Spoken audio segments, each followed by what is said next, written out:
Hello everybody and welcome back to World of Warships Legends. My name is Spartan Elite 43 and tonight we are back taking our very first look at the new premium tier 6 German destroyer, the Z-35. Not to be confused with the Z-39 or the Z-23 or the Z-24 or whatever that was, T-22s or V-25s. You know, they're all numbers and letters. I don't like them.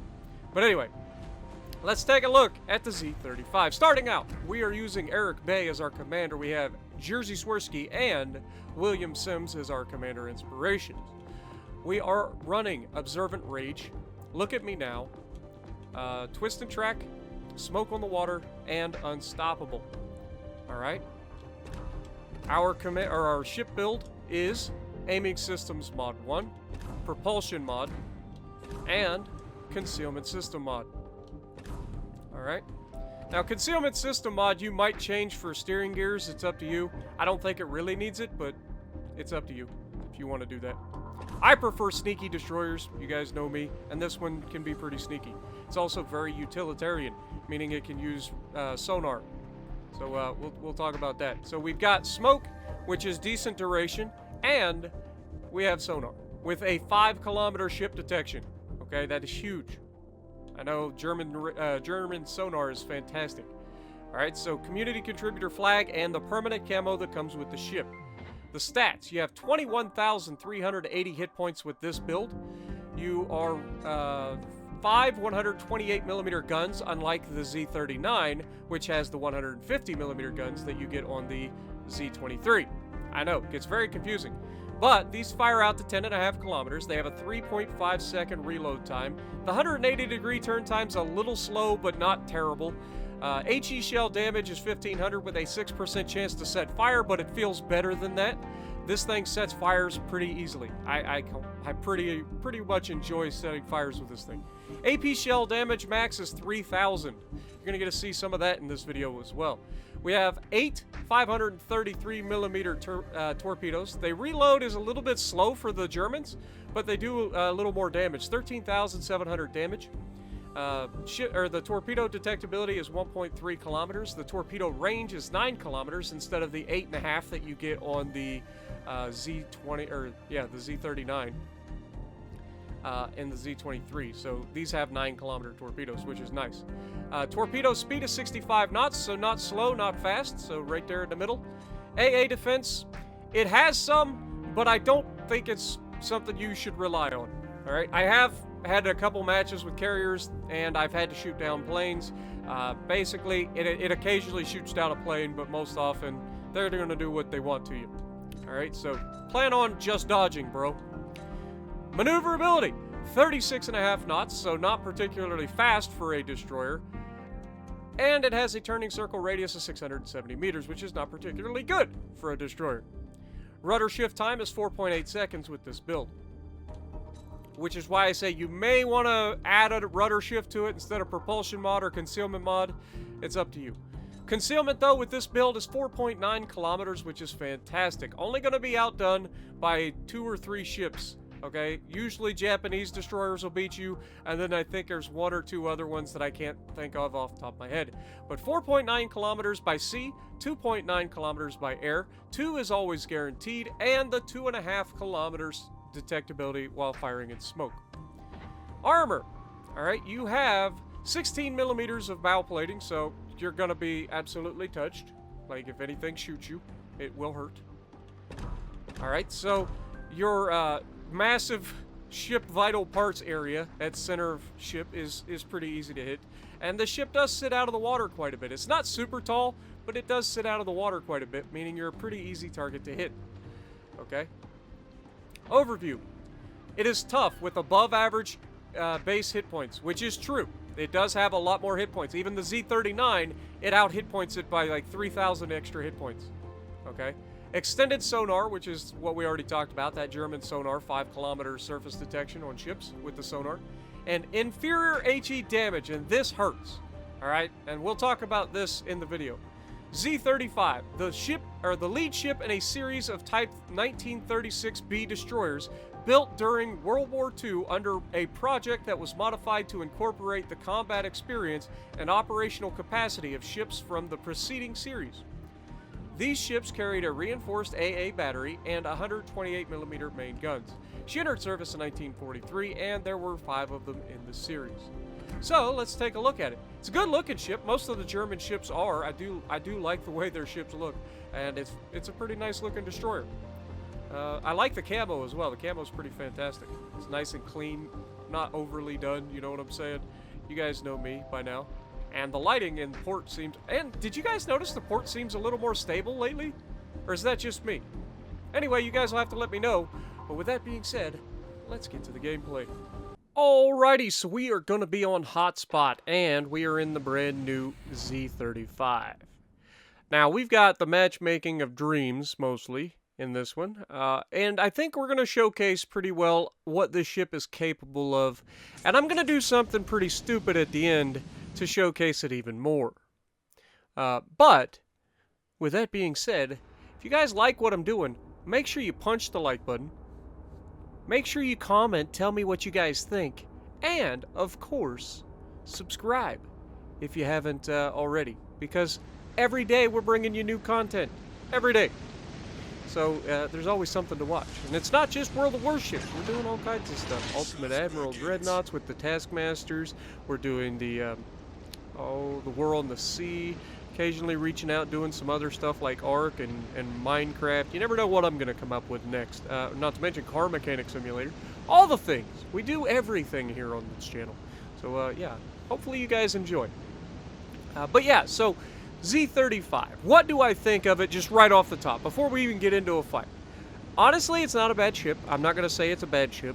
It's literally just the issue that I have with all of the German destroyers, and that is that it's not particularly amazing. It's a good ship. It has a lot of utility with that sonar, which is fantastic. That sonar is absolutely ridiculous in a fight with another destroyer, because you can get into 5 kilometer range, hit the button to smoke up, and then as you smoke up, hit the sonar button, you still be able to shoot them. It's a huge advantage. But don't sleep on the AP of this. Just like the other German destroyers, if you get a broadside cruiser, you can absolutely citadel the cruisers reliably. Now, we're going to showcase a little bit of that a little later. But early on, you can see I've got the twist and track on, and my twist and track is not pointing at the Arizona. Now, initially, I thought maybe it's the Leander, but you'll notice that I'm not respotting the Leander. Okay? And so something is coming over towards this Arizona and isn't spotted currently, which means it's most likely the enemy destroyer, which I believe is a Benson. Now, we're going to go over here to this right side. We've got one ship that's going to come over to this right side with me. And between me and that ship, we are going to absolutely do our best to win this side. The Arizona for the enemy team, the Leon for the enemy team, the enemy cruiser Miyoko? Yeah, I think it's Miyoko. And the enemy destroyer Benson are coming over here. Which means, if we can manage to hold this side up long enough, our team should have overwhelming numbers on that left side. And that should correlate to a win. And sure enough, there is the enemy Miyoko. Now you can see I'm trying to come out here. I was actually waiting for my chance to torp at the enemy Arizona. And I know he's coming this direction, so I'm waiting and waiting, and then finally we get him. I look away just in time. If I'd have launched these a little sooner, I think we'd actually had a better chance here. Because I think I wait just a little too long. I launch one on the Miyoko, one on the Arizona, hoping that we can get to a nice spot and potentially torp them. And then I turn away. I need to get some distance. I don't want to get within 5 kilometers of these guys, because I have 4.9 kilometer detection. But I also want to use my smoke if I can. But this is the problem that I have with these German torpedoes. Is even at, what was that, mid-range? I think we were 6 kilometers away, something like that. Look how much gap's spread out. the torpedoes come out in like buddy system. Like you get 2 of the torpedoes going one way, 2 of them going the other way, and there's a big gap in the middle. And that big gap in the middle is really frustrating. Anybody who's seen me play the, what is it, the Akazuki knows how much I hate that gap in the middle of the torpedoes. It is so hard to use your torpedoes when your torpedoes put that big of a gap in the middle. Now, we get 1 fire on the Arizona pretty quickly. You can see I'm trying to hit the front of his ship now to see if we can get a second fire. Or maybe we've got 2 fires. We got 2 fires on the Arizona already. And we're getting ready to try to get a fire on the front. Now, he goes ahead and damage cons. The Benson makes himself known, and that's a huge mistake. I'm going to switch targets immediately and try to hit this Benson. Because the battleship, at the end of the day, he's closing in on me. I can still see him and torp him when my torps come back. Now, we almost potato out of the smoke. Almost. Now, remember, the center of your ship, the superstructure, has to go past the smoke screen or beyond the island in order for you to be detected. So the backside of our ship going out meant nothing. He couldn't spot us. However, he's getting almost to the point where he's going to guaranteed spot us at 2 kilometers. But it's a little too late for him, and we're going to hit him with these 65-knot torpedoes. And as you can see, between the Synop smacking him and then my torpedoes, he's not long for this world, and down he goes. Our smoke is about to run out, meaning that this smoke was probably the most useful smoke I have ever used in my life. That's hard to say, right? Like, think about all the smokes that I've used. That was probably the most useful smoke I have ever had. I managed to get some shots on their destroyer, which is going to make that fight a little easier later. I managed to torp their battleship and capture the base. Like, everything went right with that smoke. Couldn't have asked for a better smoke. Now, I'm going to turn away from the team. This Leon has put himself in a position where he is 1v2, and we're going to take advantage of it. Unfortunately, fortunately, first of all, the Synop manages to get 2 fires on the Leon with secondaries Leon damage cons, and we're going to be able to start setting fires on him. Now, we're going to get a fire, I believe, on this salvo right here that we just fired, and that's going to give us our, well, I say that. Come on, one of these is going to give us a fire, and then we're going to get another fire, like, right after that. Now, you can see that the Miyoko is shooting at us, or the Moga, or it's either Miyoko or the Benson. But it's at this point where I get a second fire on him. He's got 2 fires, and the Synop just rams it. Why? The Synop is over half health, and he just decides to ram the Leon. Now, while I do appreciate you going and killing the Leon, like, we could have killed him together, and you would still be alive. You've got 16-inch guns.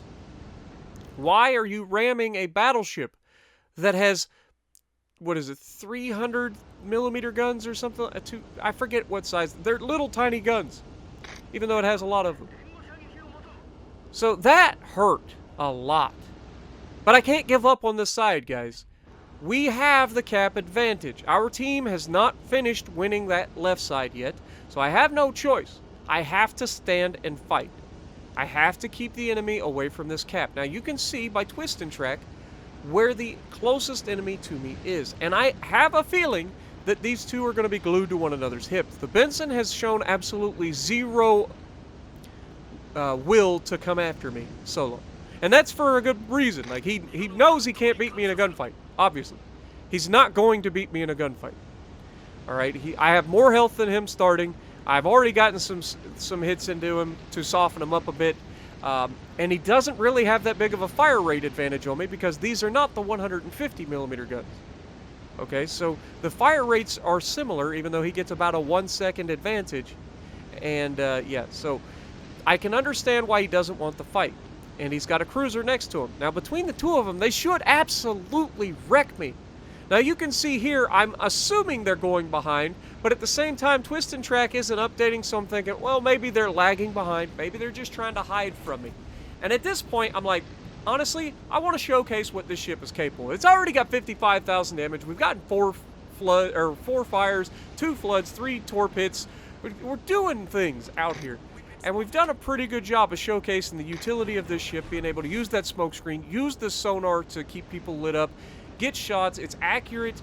The shells are a bit floaty, and the torpedoes split apart. That is the only negatives that I've found with this ship. The shells are a little floaty, so it can be a little annoying, but you can adjust to that quickly. And the torpedoes are the big one. The torpedoes splitting apart like that is obnoxious. I hate it. It's the one thing that I hate about the Akazuki that everybody else is like, I don't understand why you don't like the Akazuki, Spartan. It's because of the torpedoes. I try to torp something, and even at short to mid-range, they split apart enough to allow something as big as a battleship to pass right through the gap. And that is obnoxious. Now, obviously, these guys are coming around the backside. Okay, you can tell by the plane, you can tell by twist and track, so we know they're coming around. And again, I could play this much, much easier. I could just stay at range, kite around, and try to burn these guys down.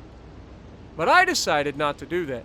I decided to take the fight directly at them in the hopes of having that one special engagement that just throws this video over the top. You know what I'm saying? And this is the part of being a content creator that I enjoy and also frustrates me to crap. Alright? Because I know that I shouldn't do this. First of all, there's a couple decisions that go into this. One is, I'm solo. There are two of them.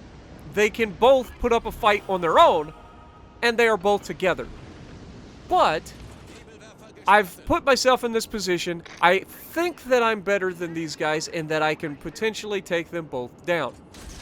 I'm going to misplay it something awful. I throw these torps way too early. The guy is sitting here absolutely, like, expecting torpedoes.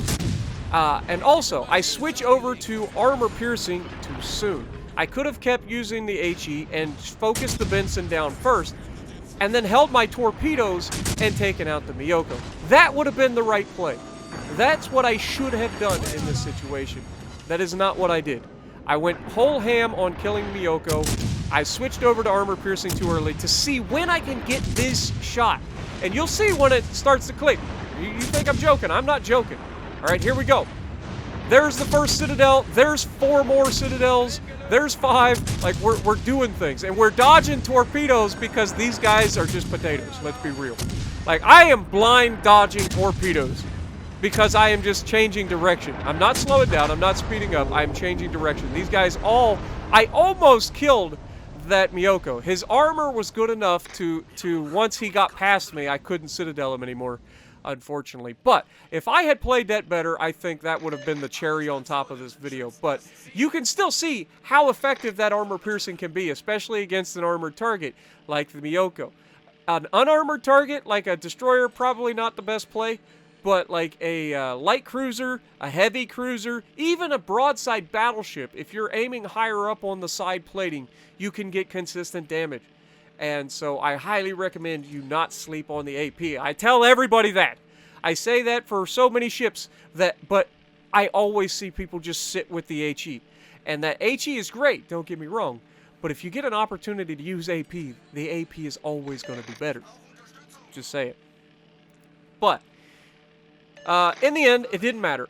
Our death there did not matter because our team was done with their side. We held our side long enough. We softened the enemy up as best we could. We did all the damage that we could do, and we have secured this win for our team. Our team gets to come in and clean up. Like, there's nothing left here for them. It's just, picking bones at this point. So we did everything we could. And I'm not going to lie, I was a little frustrated that the Ryujo on our team didn't send some help my way. Like, I requested help. I know what he was doing. He went ahead, he was following the guys that he's been following the entire game. He went out there, he spotted the aircraft carrier for the team, and the team was able to remove the aircraft carrier. It's a great play. I get it. But at the same time, if you've got one guy by himself trying to hold off the rest of the enemy combat ships solo, maybe take your 400 knot, planes and send them his direction and give him some help. A little bit of help goes a long way.